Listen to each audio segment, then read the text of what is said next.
Alors, l'Iran a décidé de faire appel à ses alliés. Et le plus costaud de ses alliés, c'est Vladimir Poutine, la Russie de Vladimir Poutine. Alors, chers camarades, chers frères, le ministre des Affaires étrangères est arrivé à Moscou ce jour. Je reprends. Le ministre des Affaires étrangères de l'Iran, il est arrivé à Moscou aujourd'hui. C'est l'agence IRNA qui l'a diffusé de manière internationale. Oui, chers parents, chers frères, le président, ok, donnez-moi un instant, le président Vladimir Poutine a décidé de recevoir le ministre des Affaires étrangères iranien ce jour, donc du côté de Moscou. Ces gens vont essayer de parler de cette affaire. Oui, l'intervention militaire des États-Unis sur le sol dans le pays souverain de la République islamique de l'Iran. Peut-être que c'est le mot islamique là qui gêne. Chacun a sa manière de voir les choses. Sinon, on peut dire simplement République de l'Iran. Ok? Bon ben, c'est pas grave, je ne juge pas. Hein. Je dis que peut-être c'est ça qui est le problème. Alors, chers camarades, oui, vous savez très bien, et depuis hier à aujourd'hui, le monde tourne autour des États-Unis parce que les États-Unis ont utilisé pour la première fois donc le bombardier B-2 Spirit sur le sol iranien. Et donc cela a été condamné, je dis bien condamné, par l'ambassadeur iranien du côté de la France. Cela a été félicité par le premier ministre israélien et le vice-président J.D. Vance a parlé avec beaucoup de prudence. Pour l'instant, voici les temps forts de ce qui se passe actuellement. Les États, je veux dire l'Arabie Saoudite, l'Irak, etc., n'ont pas encore officiellement parlé, en tout cas pas à ma connaissance.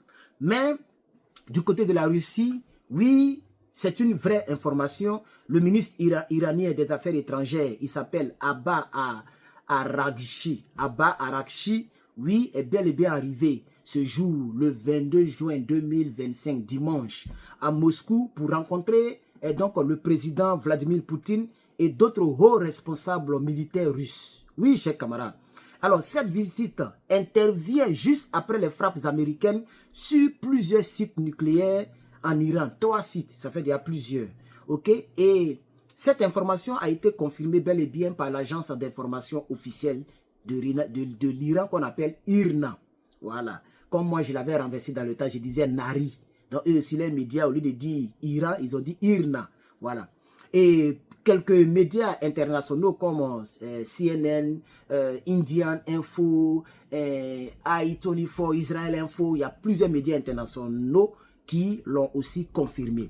Alors, parlons un peu de la détail, oui, des détails donc de cette visite, chers camarades. La visite a eu lieu aujourd'hui, ok, donc juste après les frappes américaines qui sont déroulées hier.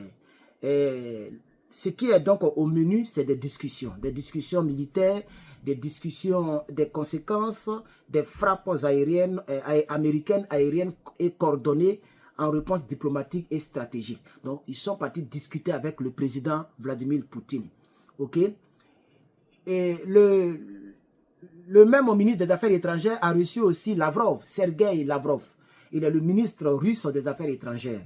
Donc, en réalité, il a reçu d'abord l'ambassadeur, le ministre des Affaires étrangères a été reçu, le ministre des Affaires étrangères iranien a été reçu par le ministre des Affaires étrangères russe et après, ils sont partis maintenant au Kremlin il est parti au Kremlin pour être reçu par le président Vladimir Poutine et d'autres autres responsables qui n'ont pas été mentionnés par les médias. Oui, le contexte historique, il est clair. Ça concerne les frappes américaines sur l'Iran. Et il faut retenir quelque chose. Depuis que la crise a commencé, hein, le ministre des Affaires étrangères iranien ne s'est pas déplacé comme ça pour aller voir le président Vladimir Poutine parce que l'Iran tient en face d'Israël. Oui, la balance même commençait à peser sur Israël, en réalité.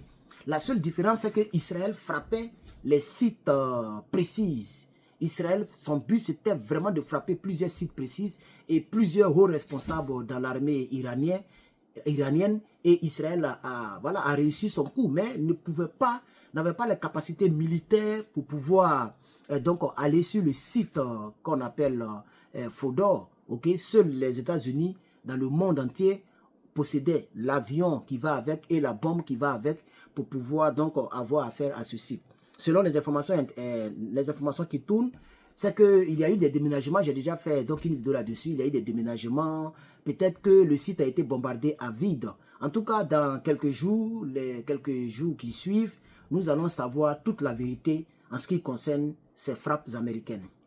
Alors, les États-Unis ont lancé le 22 juin 2025 une série de frappes ciblées.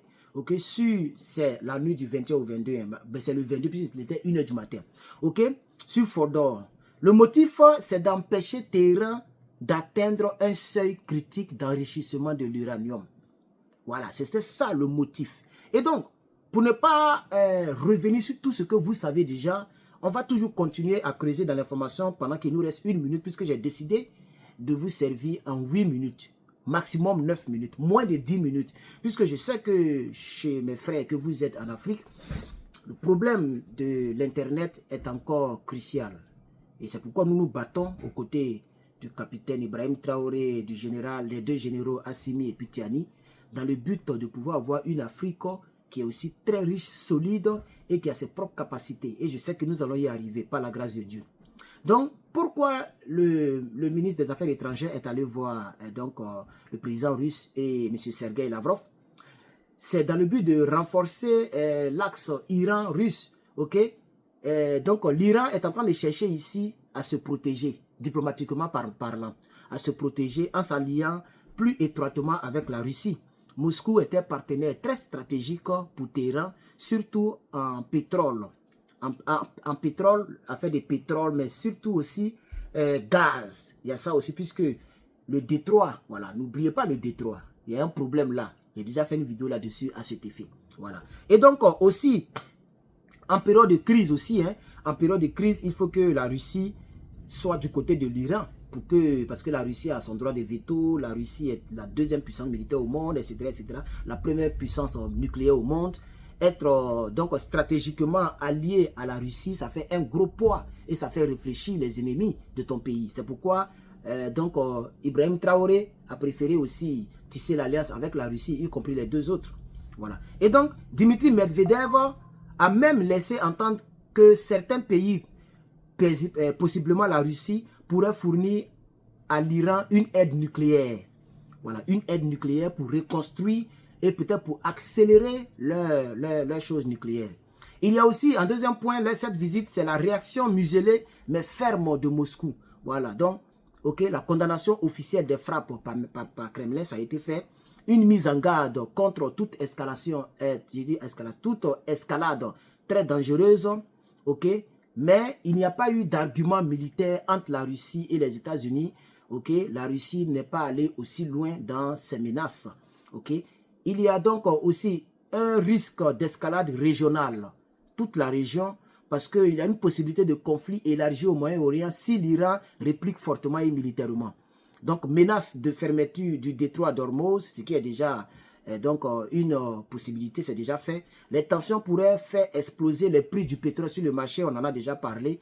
Et c'est une stratégie iranienne qui utilise Moscou comme contrepoids diplomatique face à Washington. Chers camarades, voici l'information que je voulais porter à votre connaissance. Que Dieu vous bénisse. On se revoit dans la prochaine vidéo. Peace.